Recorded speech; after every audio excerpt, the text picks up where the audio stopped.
Assalamualaikum warahmatullahi wabarakatuh. Perkenalkan kami dari kelompok 8 yang beranggotakan saya, Fatia Nuriski, dengan kedua rekan saya yaitu Fajar Andika Putra Santoso dan juga Muhammad Rajif Raditya. Pada kesempatan kali ini kami akan mempresentasikan materi tentang manajemen waktu dalam hidup, dalam perencanaan hidup dan juga karir. Sebelumnya kami sudah melakukan penelitian yang menghasilkan rumusan masalah, yaitu bagaimana pengertian dan konsep dasar manajemen waktu dalam konteks kehidupan dan juga karir. Yang kedua, apa saja prinsip-prinsip dan strategi yang efektif dalam penerapan manajemen waktu. Yang ketiga, bagaimana penerapan manajemen waktu dapat mempengaruhi perencanaan hidup dan pengembangan karir individu. Yang keempat, apa saja hambatan yang sering muncul dalam pengelolaan waktu dan bagaimana cara mengatasinya. Yang kelima, bagaimana studi kasus penerapan manajemen waktu di lingkungan profesional seperti universitas dapat memberikan gambaran tentang pengaruhnya terhadap kinerja dan keputusan. Nah, selanjutnya dari rumusan masalah tersebut, kami memiliki tujuan, yaitu Tujuan dari penelitian ini yaitu memahami makna dan pentingnya manajemen waktu dalam kehidupan dan karir. Yang kedua, mengidentifikasi prinsip-prinsip serta teknik manajemen waktu yang efektif. Yang ketiga, menjelaskan peran manajemen waktu dalam membantu individu mencapai keseimbangan antara kehidupan pribadi dan juga profesional. Yang keempat, menganalisis hambatan psikologis seperti prokrastinasi, distraksi digital, dan burnout yang dapat menghambat efektivitas waktu. Yang kelima, meninjau hasil penerapan manajemen waktu melalui studi kasus, serta implikasinya terhadap kepuasan kerja dan perencanaan karir jangka panjang. Nah, selanjutnya yaitu ada manfaat di dalam penulisan. Jadi di dalam penulisan ini kita berharap bisa memberikan manfaat berupa yang pertama, manfaat teoritis, yaitu memberikan kontribusi dalam pengembangan ilmu pengetahuan khususnya di bidang manajemen diri dan perilaku organisasi.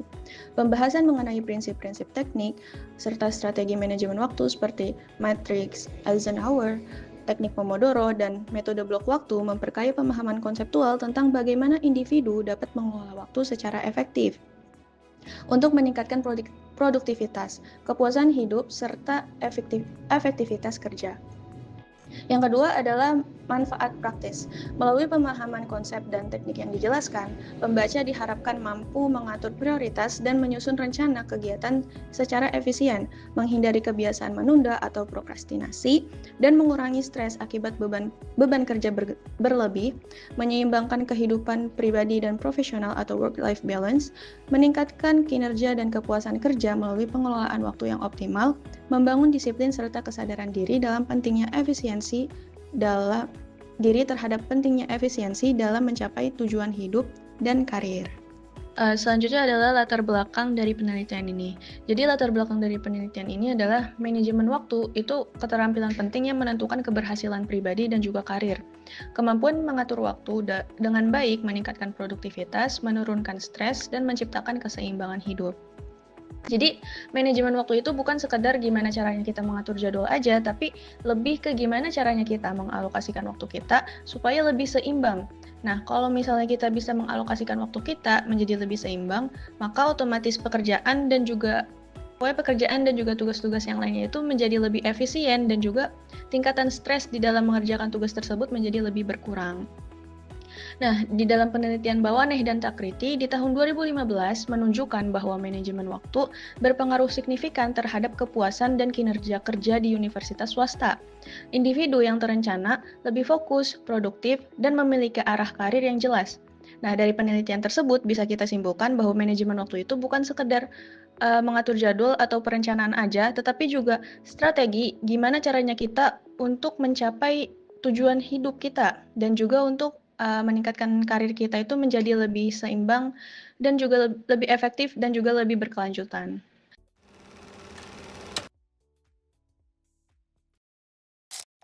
Selanjutnya adalah definisi dan pentingnya manajemen waktu. Jadi, secara sederhana, manajemen waktu itu adalah kemampuan personal untuk secara sadar merencanakan, memprioritaskan, dan mengendalikan penggunaan waktu sebagai sumber daya yang terbatas. Atau bisa kita bilang, manajemen waktu itu adalah keterampilan bagaimana caranya kita untuk mengelola diri atau self-management di dalam batasan waktu yang tertentu. Nah, tujuannya adalah untuk mencapai target akademik dan non-akademik secara efektif dan efisien, yang pada akhirnya akan meningkatkan kesejahteraan psikologis dan kualitas hidup kita secara keseluruhan. Nah, selanjutnya ada contoh nyata nih dari pentingnya manajemen waktu. Dari penelitian Shelviani di tahun 2020 menunjukkan bahwa manajemen waktu berpengaruh signifikan sebesar 75% terhadap aktivitas mahasiswa program studi manajemen di Universitas Islam Indragiri. Dengan nilai korelasi sebesar R sama dengan 0,860, itu menunjukkan bahwa semakin baik mahasiswa mengatur waktu, maka semakin tinggi efektivitas akademik mereka, seperti menyelesaikan tugas dan juga meraih IP yang baik. Nah, persamaan regresinya yaitu Y sama dengan 14,79 dan 1,90x menunjukkan bahwa setiap peningkatan 1% dalam manajemen waktu meningkatkan efektivitas sebesar 1,91-an.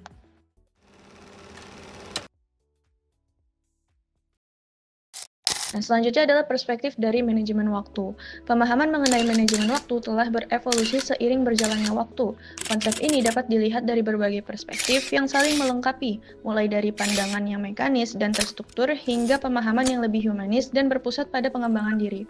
Nah, jadi di dalam penelitian ini kita menjelaskan manajemen waktu itu menjadi 3 perspektif.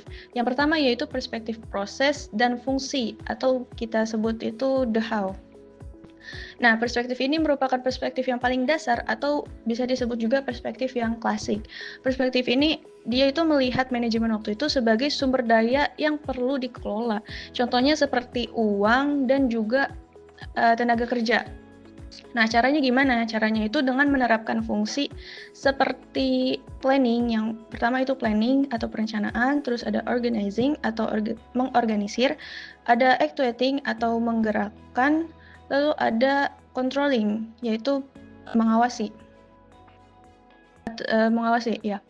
Nah, fokusnya adalah proses mekanis, yaitu alokasi waktu sebagai input, fungsi manajerial sebagai proses, dan efektivitas serta efisiensi sebagai output. Itu adalah perspektif pencapaian tujuan atau the why. Nah, pemikiran modern ini menekankan bahwa manajemen waktu bukan hanya bagaimana, tetapi juga mengapa. Nah, intinya perspektif ini menjelaskan bahwa setiap aktivitas atau setiap sesuatu yang kita lakukan itu harus bertujuan dengan jelas. Tujuannya itu harus jelas dan juga harus bisa mendukung kita untuk mewujudkan pencapaian besar kita di masa depan nanti. Gitu. Nah, yang ketiga, perspektif keterampilan personal atau the who. Pandangan modern ini melihat manajemen waktu sebagai keterampilan personal yang mencerminkan kemampuan individu memprioritaskan, menjadwalkan, dan melaksanakan tanggung jawab demi kepuasan pribadi. Selanjutnya kita akan membahas prinsip-prinsip dari manajemen waktu. Nah, untuk bisa menerapkan manajemen waktu ini, kita harus tahu ada 5 prinsip dasar di dalam manajemen waktu. Yang pertama yaitu kejelasan tujuan dan juga sasaran. Yang kedua, prioritas strategis. Yang ketiga, perencanaan terstruktur. Yang keempat, fokus dan disiplin di dalam eksekusi. Yang kelima, fleksibilitas dan juga evaluasi yang berkelanjutan. Nah, untuk lebih detailnya akan dijelaskan oleh rekan saya.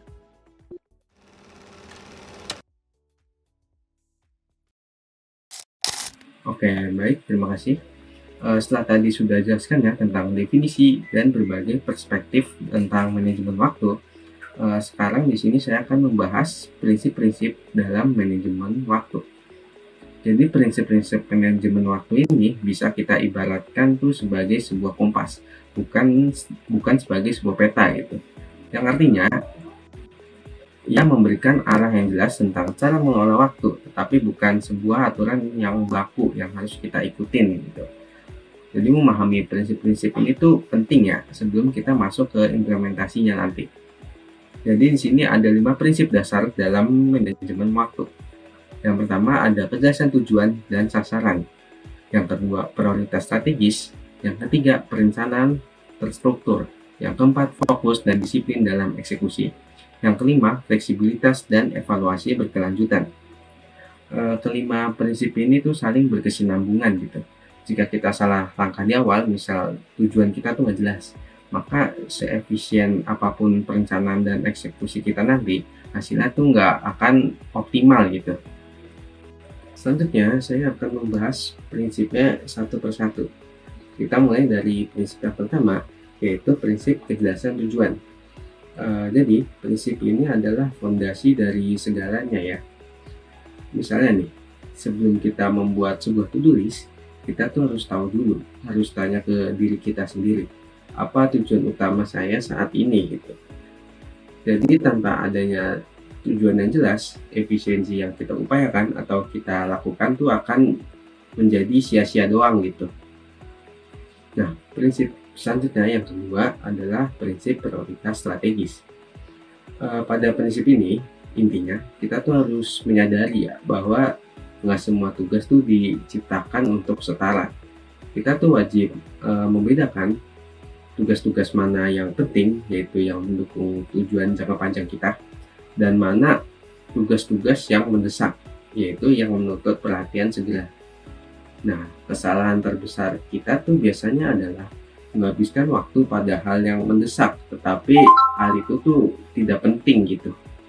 Nah, untuk membantu kita dalam membedakan tugas-tugas tersebut, kita bisa gunakan yang namanya matriks Eisenhower yang akan saya bahas di materi selanjutnya, yaitu di teknik-teknik dalam manajemen waktu. Nah, sekarang kita masuk ke prinsip yang ketiga, yaitu prinsip perencanaan yang terstruktur. Seperti yang kita ketahui ya, tujuan dan prioritas yang hebat tidak akan berarti gitu tanpa rencana dan eksekusi yang konkret gitu. Jadi kunci dari manajemen waktu yang berhasil adalah adanya perencanaan atau planning yang matang. Nah, ada 3 cara nih yang harus kita lakukan untuk perencanaan yang baik. Yang pertama yaitu adalah membuat daftar tugas, apa yang biasa kita sebut tuh to-do list gitu. Di to-do list ini kita tuliskan semua pekerjaan-pekerjaan yang perlu kita selesaikan gitu. Nah, setelah itu yang kedua kita susun jadwal. Jadi tidak hanya kita tulis doang gitu di to-do list, tetapi kita perlu mengalokasikan waktu spesifik kita tuh untuk setiap tugas. Jadi ini tuh mengubah niat kita menjadi sebuah komitmen gitu. Nah, yang ketiga kita bisa memecah tugas-tugas besar, proyek-proyek besar, misalnya skripsi ya, bisa kita pecah-pecah menjadi proyek-proyek yang lebih kecil gitu. Misalnya kita pengumpulan data dulu, kita analisis dulu, dan misal nulis bab 1, bab 2 atau bagaimana gitu. Intinya kita pecah-pecah sehingga tugas-tugas itu menjadi kecil-kecil dan bisa berprogres aja gitu intinya. Oke, selanjutnya prinsip yang keempat yaitu prinsip fokus dan disiplin eksekusi. Rencana terbaik pun akan sia-sia ya tanpa eksekusi yang disiplin gitu. Nah, di era digital ini kita tuh bukan sekedar mengandalkan kekuatan tekad kita doang gitu untuk melawan distraksi, tapi bagaimana tentang mendesain lingkungan yang mendukung gitu. Nah, cara-caranya adalah bisa dengan mematikan notifikasi atau DND HP itu, mungkin letakin HP di ruangan lain atau cari tempat belajar yang tenang seperti itu. Nah, prinsip yang kelima dan yang terakhir adalah prinsip fleksibilitas dan evaluasi. Jadi seperti yang kita ketahui ya, hidup kita tuh nggak bisa diprediksi gitu. Sehingga rencana yang baik tuh haruslah bisa fleksibel juga. Nah, selain itu kita juga perlu melakukan evaluasi secara berkala. Misalnya setiap minggu atau setiap akhir bulan, setiap akhir tahun, atau gimana gitu, untuk membandingkan apa yang direncanakan dengan apa yang dilaksanakan. Jadi jika ada penyimpangan, kita tuh bisa evaluasi, kita bisa memperbaiki itu untuk strategi kedepannya, supaya strategi kedepannya tuh lebih baik, lebih optimal gitu.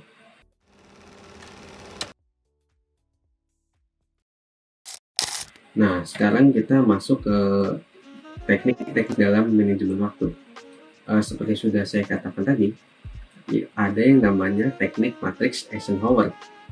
Jadi, teknik ini adalah salah satu proses kerja prioritas yang paling diakui gitu. Konsep fundamentalnya berasal dari Dwight D. Eisenhower dan dipopulerkan oleh Stephen R. Covey. Jadi intinya dari kerangka kerja ini adalah memaksa kita tuh untuk membuat pembagian-pembagian yang tegas antara yang namanya tugas-tugas urgensi, yaitu yang menuntut perhatian segera, dan tugas-tugas yang penting, yaitu yang berkontribusi secara langsung pada tujuan jangka panjang kita gitu. Nah, dengan memisahkan kedua tugas tersebut, kita tuh secara langsung bisa melawan yang namanya bias kognitif yang dikenal sebagai efek urgensi semata, atau dalam bahasa Inggris disebut mere urgency effect. Mere urgency effect itu yaitu kecenderungan alami kita untuk memprioritaskan tugas-tugas yang mendesak dibandingkan dengan tugas-tugas yang lebih penting. Lanjut ke kuadran ketiga dan 4. Kuadran ini adalah yang harus kita minimalisir gitu. Kuadran yang ketiga di sini ada kuadran delegate atau mendesak dan tidak penting. Kuadran ini biasanya sering diisi oleh interupsi, rapat, atau aktivitas yang melayani prioritas orang lain, tapi nggak selaras gitu dengan tujuan pribadi kita. Contohnya, misalnya kita diminta ngisi survei yang panjang gitu, yang nggak relevan gitu buat kita. Nah, tindakan yang paling tepat adalah mendelegasikannya atau minta orang untuk menggantikan kita gitu, jika itu memang memungkinkan. Nah, kuadran yang keempat, kuadran delete. Kuadran ini adalah kuadran yang tidak mendesak dan tidak penting. Nah, di kuadran ini berisi pemborosan waktu. Aktivitas di dalamnya tidak memberikan kontribusi apapun kepada kita. Contohnya kayak doom scrolling atau main game sampai lupa waktu. Nah, tugas-tugas di sini harus kita eliminasi atau kita hapus secara sadar gitu. Intinya, tugas-tugas di kuadran 3 dan 4 inilah yang membuat kita merasa sibuk tapi nggak menghasilkan apa-apa gitu, nggak ada dampak positif ke diri kita sendiri gitu. Teknik dalam manajemen waktu selanjutnya ada teknik Pomodoro. Nah, mungkin teman-teman di sini sudah mengetahui atau bahkan beberapa sudah pernah mempraktikkannya. Jadi teknik Pomodoro ini dikembangkan oleh Francisco Cirilli ketika ia sedang menjadi mahasiswa untuk mempertahankan fokus dia gitu. Nah, dalam teknik ini prinsipnya adalah memecah waktu-waktu menjadi interval pendek, biasanya sekitar 25 menit, lalu dipisahkan oleh sesi istirahat singkat yang teratur. Mekanisme siklusnya adalah yang pertama, kita fokus total pada satu tugas selama 25 menit. Lalu setelah 25 menit tersebut, kita bisa istirahat singkat selama 5 menit untuk sekedar memulihkan energi kita. Nah, setelah menyelesaikan 4 siklus tersebut, maka kita bisa istirahat panjang sekitar 15-30 menit. Teknik Pomodoro ini sangat membantu ya bagi orang-orang yang gampang terdistraksi dan juga dapat mengurangi burnout. Teknik lainnya yang nggak kalah efektif di sini adalah teknik time blocking. Teknik time blocking ini dipopulerkan oleh Cal Newport. Jadi teknik time blocking ini beda ya dengan teknik to-do list yang tidak terstruktur dan hanya sebuah list tugas doang yang harus dikerjakan. Di metode ini kita tuh diharuskan untuk mengalokasikan setiap waktu kita di tiap hari untuk sebuah tugas. Implementasinya adalah kita bisa buka kalender kita, bisa mau fisik maupun digital. Habis itu kita blok, misal jam 7 sampai jam 8 kita ngerjain tugas MPB gitu. Habis itu jam 8 sampai jam 9 kita ngerjain tugas SBD gitu.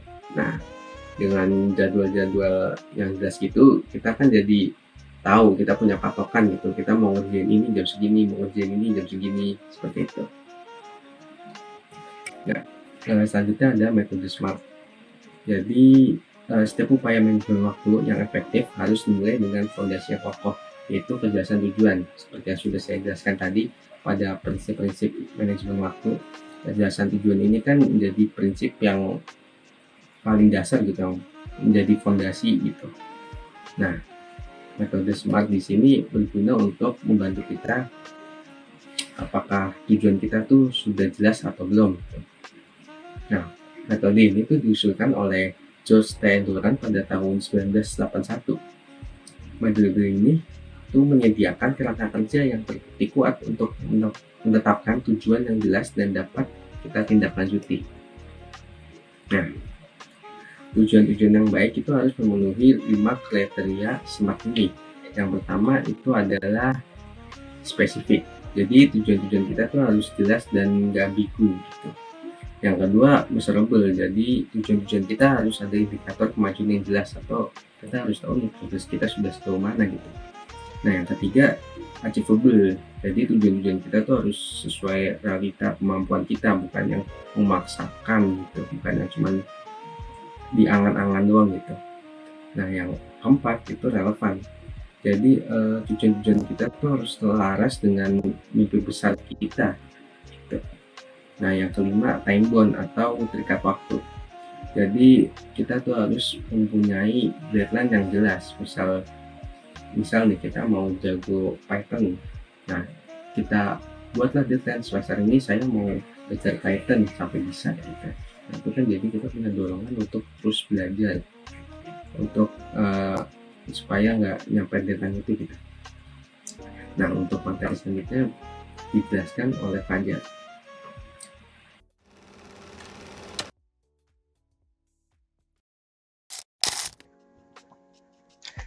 Baik, selanjutnya adalah mengenai strategi untuk efisiensi kerja. Yang pertama itu adalah hindari multitasking. Kenapa kita harus menghindari multitasking? Jadi, meskipun seringkali dipandang bahwa multitasking ini sebagai sebuah keterampilan yang sangat diinginkan bagi setiap individu, khususnya di dunia yang modern seperti saat ini, nyatanya dalam penelitian psikologis secara konsisten menunjukkan bahwa multitasking ini merupakan upaya untuk mengerjakan beberapa tugas yang menuntut secara kognitif secara bersamaan itu hanyalah sebuah mitos. Kenapa dapat dikatakan sebuah mitos? Karena pada dasarnya otak manusia itu tidak melakukan banyak tugas secara paralel. Sebaliknya, otak manusia itu hanya beralih dengan sangat cepat di antara tugas-tugas yang disebut sebagai task switching. Nah, setiap peralihan ini dapat menimbulkan dengan apa yang dinamakan sebagai biaya peralihan atau switch cost, yang dimana switch cost ini merupakan kehilangan waktu dan juga energi mental yang terjadi pada saat otak itu melepaskan diri dari satu tugas dan mencoba untuk fokus kembali kepada tugas yang lainnya. Dari situ, akumulasi dari biaya peralihan ini terbukti dapat mengurangi sebuah produktivitas dan juga secara signifikan dapat meningkatkan kemungkinan terjadinya kesalahan di dalam pengerjaan tugas-tugas. Nah, sebaliknya dari multitasking, ketika kita menerapkan single tasking, kita akan secara penuh fokus terhadap satu tugas dan pada satu waktu hingga tugas tersebut selesai, yang dimana terbukti dapat meningkatkan kualitas hasil kerja, efisiensi, dan juga mengurangi kelelahan mental. Nah, yang dimana kalau kita ibaratkan multitasking dan juga single tasking ini, ketika kita punya es krim dan juga sosis, kita menerapkan misalnya multitasking. Kita makan satu es krim, terus kita makan sosis. Es krim lagi, sosis lagi, es krim lagi, sosis lagi. Yang dimana hasil atau rasa yang dapat dihasilkan itu tidak sekuat ketika kita menerapkan single tasking, yang dimana ketika punya satu es krim dan juga satu sosis, kita hanya fokus ke misalkan es krim dulu. Kita habiskan es krimnya dahulu, maka kita akan dapat rasa yang kuat dari si es krim. Baru kita makan sosisnya, baru kita akan memiliki rasa yang kuat dari si sosis. Jadi single tasking ini terbukti lebih dominan dibandingkan multitasking. Jadi seperti itu. Yang kedua yaitu melawan prokrastinasi, yang dimana sebagian orang pasti sudah pernah mendengar apa itu prokrastinasi, dan ada juga yang belum pernah mendengar tentang prokrastinasi ini. Secara sederhana, prokrastinasi ini dapat didefinisikan sebagai penundaan tugas yang dilakukan secara sengaja oleh seorang individu, yang dimana individu ini sebenarnya tahu gitu loh konsekuensi dari dia nunda tugas itu apa, dan tentunya bakal berdampak negatif. Nah, kenapa prokrastinasi ini dapat muncul?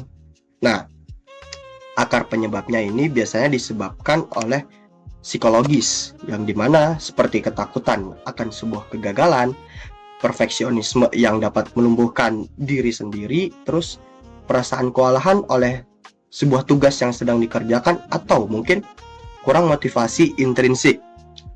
Nah, tapi tenang aja, di sini ada salah satu solusi praktis untuk menghindari atau melawan prokrastinasi ini, yaitu dengan teknik Eat That Frog yang dipopulerkan oleh Brian Tracy, yang dimana frog atau katak di sini itu bukan beneran katak, melainkan sebuah metafora untuk tugas yang paling penting, paling menantang, dan paling mungkin untuk ditunda, yang dimana prinsip sederhananya itu kerjakan tugas tersebut sebagai hal pertama di pagi hari.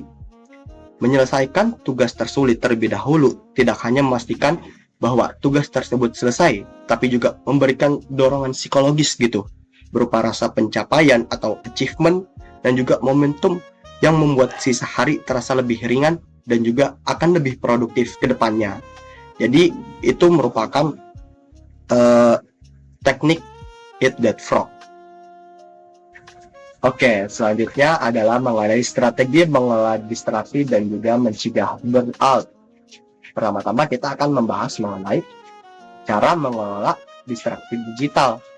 Nah, di era digital seperti saat ini, gangguan konstan dari notifikasi email, media sosial, dan juga aplikasi pesan instan lainnya itu menjadi sebuah hambatan besar bagi diri kita untuk fokus secara mendalam terhadap tugas yang sedang kita kerjakan. Nah, mengelola distraksi ini tentunya memerlukan strategi yang bersifat disengaja, yaitu dengan cara kita tuh sadar bahwasannya notifikasi-notifikasi ini dapat menyebabkan diri kita tuh hilang fokus terhadap kerjaan kita. Nah, caranya yaitu kita itu harus tegas terhadap diri kita, yaitu untuk menonaktifkan semua notifikasi pada ponsel ataupun pada komputer yang tidak penting sama sekali.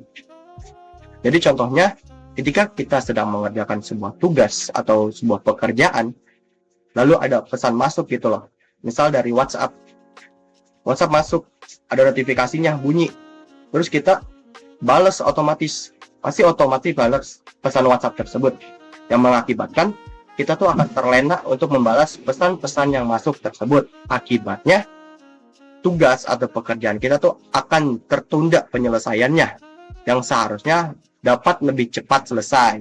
Nah, maka dari itu, alih-alih kita tuh merespon secara instan pesan-pesan tersebut, kita dapat menggunakan metode blok waktu untuk menjadwalkan 2-3 sesi per hari yang didedikasikan untuk memeriksa dan juga membalas pesan-pesan yang masuk tersebut. Contohnya, semisal pesan WhatsApp masuk jam 12, terus kita udah jadwalin sesi blok waktu untuk membalas pesan itu jam 3. Maka semua pesan yang masuk di jam 12 sampai dengan jam 3, kita akan balas semuanya itu jam 3 gitu loh. Terus misal lagi ada pesan masuk di jam 4, terus kita jadwalin untuk membalas di jam 7. Maka semua pesan yang masuk dari jam 4 sampai dengan jam 7, kita akan balas di satu waktu, yaitu jam 7. Jadi seperti itu untuk metode blok waktu. Nah, selanjutnya kita akan membahas mengenai bagaimana cara kita untuk dapat mencegah burnout. Nah, jadi burnout sendiri itu merupakan kondisi kelelahan fisik, emosional, dan juga mental yang disebabkan oleh stres yang berkepanjangan yang tentunya ini tidak terkelola dengan baik. Nah, banyak penelitian tentang burnout ini yang menunjukkan bahwasannya terdapat hubungan negatif antara kemampuan manajemen dan juga tingkat burnout seseorang, yang dimana ketika seseorang ini memiliki manajemen waktu yang baik, maka tingkat burnout-nya itu cenderung rendah. Sebaliknya, jika seseorang tidak bisa mengelola manajemen waktu, maka tingkat burnout-nya cenderung tinggi gitu loh. Manajemen waktu yang sehat dan juga berkelanjutan secara fundamental mengakui bahwa istirahat itu bukanlah pemborosan waktu atau buang-buang waktu, melainkan sebuah komponen produktif yang sangat esensial. Nah, jadi seperti itu untuk mencegah burnout ya.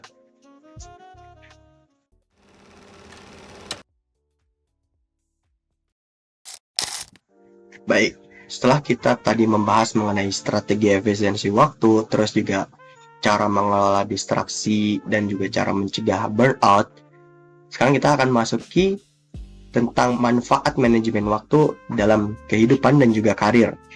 Yaitu yang pertama ada meningkatnya produktivitas dan kinerja.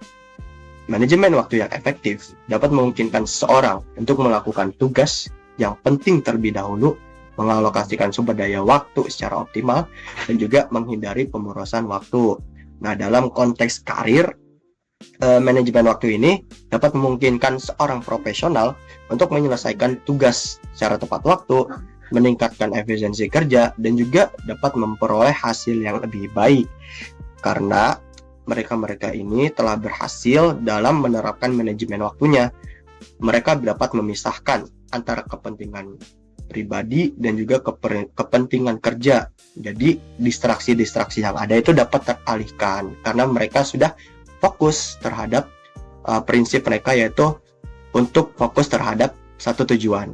Nah, terus yang kedua ada mengurangi stres dan meningkatkan kepuasan hidup. Mengatur waktu secara baik bukan hanya tentang pekerjaan saja, tetapi juga berkaitan dengan keseimbangan antara berbagai aspek kehidupan.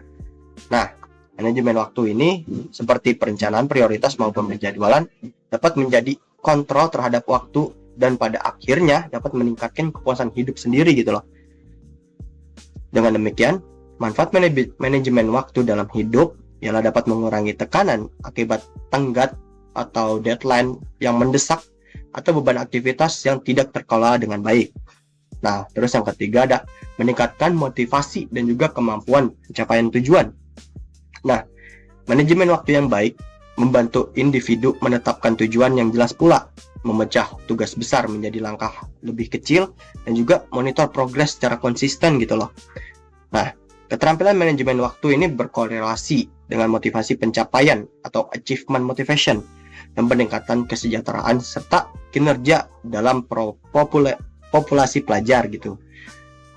Nah, dalam konteks karir, hal ini dapat berarti seseorang yang mampu mengelola waktu dengan baik cenderung mengembangkan karir dan menyelesaikan proyek secara profesional.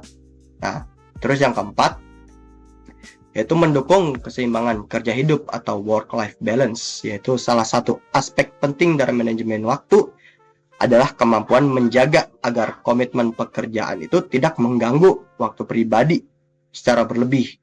Nah, strategi manajemen waktu itu dapat membantu tenaga kerja, yang dimana dapat mengidentifikasikan prioritas, melindungi jadwal pribadi, dan juga bekerja lebih efisien dan mengesampingkan distraksi, sehingga mendukung self-care dan juga keseimbangan hidup. Nah, dengan demikian, manfaat manajemen waktu itu dalam hidup dapat memungkinkan seorang untuk meningkatkan waktu atau menikmati waktu pribadinya gitu loh. Terus juga dapat istirahat yang cukup, serta dapat memelihara relasi sosial tanpa merasa tertinggal dengan pekerjaannya. Terus yang kelima, mengurangi pemborosan waktu dan meningkatkan efisiensi. Nah, salah satu manfaat manajemen waktu yang sering diabaikan adalah pengurangan aktivitas yang tidak produktif, seperti menunda pekerjaan, terus juga distraksi atau multitasking yang tak terkelola dengan baik. Nah, Tanpa manajemen waktu yang baik, aktivitas itu dapat menjadi tidak efektif dan menyebabkan kehilangan sebuah kesempatan. Nah, dalam konteks karir gitu, hal ini dapat berarti bahwa mengelola waktu secara baik, individu itu dapat menghindari terjebak gitu dalam aktivitas yang tidak memberikan nilai tinggi dan fokus pada hal-hal yang membawa hasil nyata. Dan yang terakhir, poin ke-6, yaitu meningkatkan rasa pengendalian diri dan juga kejelasan prioritas. Manajemen waktu yang konsisten dapat membantu meningkatkan perasaan kontrol atas aktivitas dan juga penggunaan waktunya. Nah, manajemen waktu menjadi prediktor itu yang kemudian dapat meningkatkan kepuasan hidup gitu. Dalam konteks karir, hal ini berarti individu yang tahu kapan harus fokus, kapan harus delegasi, dan kapan harus mengatakan tidak pada aktivitas yang kurang penting akan memiliki arah yang lebih jelas, mengambil keputusan yang lebih baik, dan juga dapat lebih proaktif dalam mengelola tanggung jawab mereka. Nah, jadi itulah ke-6 manfaat ketika kita dapat mengelola manajemen waktu dengan baik dalam kehidupan dan juga karir kita. Ya, di slide selanjutnya yaitu ada studi kasus. Di sini judulnya Manajemen Waktu dan Kepuasan Kerja pada Universitas Swasta. Nah, di situ ada poin A tentang penjelasan singkat tentang studi kasus ini, di mana penelitian ini dilakukan oleh 2 orang peneliti, yaitu Bawanah dan juga Takriti pada tahun 2015 di sebuah universitas swasta di Jordania. Dan di mana penelitian ini tuh bertujuan untuk mengetahui hubungan antara manajemen waktu dengan tingkat kepuasan kerja dosen dan staf administrasi. Nah, lingkungan akademik seringkali menuntut kinerja yang tinggi seperti dengan mengajar, meneliti, ataupun menyiapkan laporan dengan waktu yang terbatas gitu loh. Nah, melalui metode survei terhadap tenaga akademik dan juga administratif, penelitian ini tuh menilai bagaimana praktik pengaturan waktu seperti perencanaan jadwal, penetapan prioritas, dan juga pengendalian distraksi berpengaruh terhadap produktivitas dan juga kebahagiaan kerja para setiap staf administrasi ataupun dosennya. Nah, hasil penelitian di sini menunjukkan bahwa individu yang mampu mengatur waktu secara efektif memiliki tingkat kepuasan dan motivasi kerja yang lebih tinggi, serta lebih mampu mencapai keseimbangan antara pekerjaan dan juga kehidupan pribadi gitu loh. Sama halnya dengan cara mengelola burnout gitu loh. Semakin mahir seorang mengatur manajemen waktunya, maka tingkat burnout-nya itu rendah berbanding terbalik dengan seorang yang kurang dapat mengatur manajemen waktunya, sehingga tingkat burnout-nya itu tinggi. Sama halnya seperti studi kasus di sini. Terus ada poin B, yaitu tentang analisis permasalahan yang terjadi gitu. Masalah utama ini ditemukan tentang kurangnya kemampuan dosen dan juga staf dalam menetapkan prioritas serta mengatur beban kerja secara efisien. Banyak tenaga akademik menghadapi tekanan waktu akibat tumpang tindih antara kewajiban mengajar, kegiatan penelitian, dan juga administrasi. Nah, kondisi ini dapat menyebabkan stres yang sangat berat bagi mereka, terus juga penurunan motivasi, dan juga terganggunya keseimbangan kehidupan kerja pribadi gitu loh, atau work-life balance. Terus juga ada yang terakhir itu solusi yang ditawarkan. Nah, beberapa solusi yang ditawarkan dalam penelitian ini yaitu yang pertama itu ada institusi perlu mengadakan pelatihan formal tentang manajemen waktu dan juga perencanaan karir. Hal ini dilakukan agar setiap staf dan juga setiap dosen itu mampu memanfaatkan waktu dengan lebih optimal lagi. Terus yang kedua ada penerapan sistem kerja berbasis digital. Nah, kan kita udah berada di era digital ya, kenapa kita nggak menerapkan prinsip kerja digital aja gitu loh, seperti penggunaan aplikasi penjadwalan, manajemen proyek, dan juga kalender akademik online, yang dimana hal ini tuh dapat membantu mengurangi benturan jadwal dan juga dapat meningkatkan efisiensi komunikasi antar divisi yang ada. Yang ketiga, yaitu mendorong budaya kerja yang menghargai waktu dengan menekankan pentingnya disiplin, kecepatan waktu, dan juga efisiensi rapat akan menciptakan lingkungan yang lebih produktif.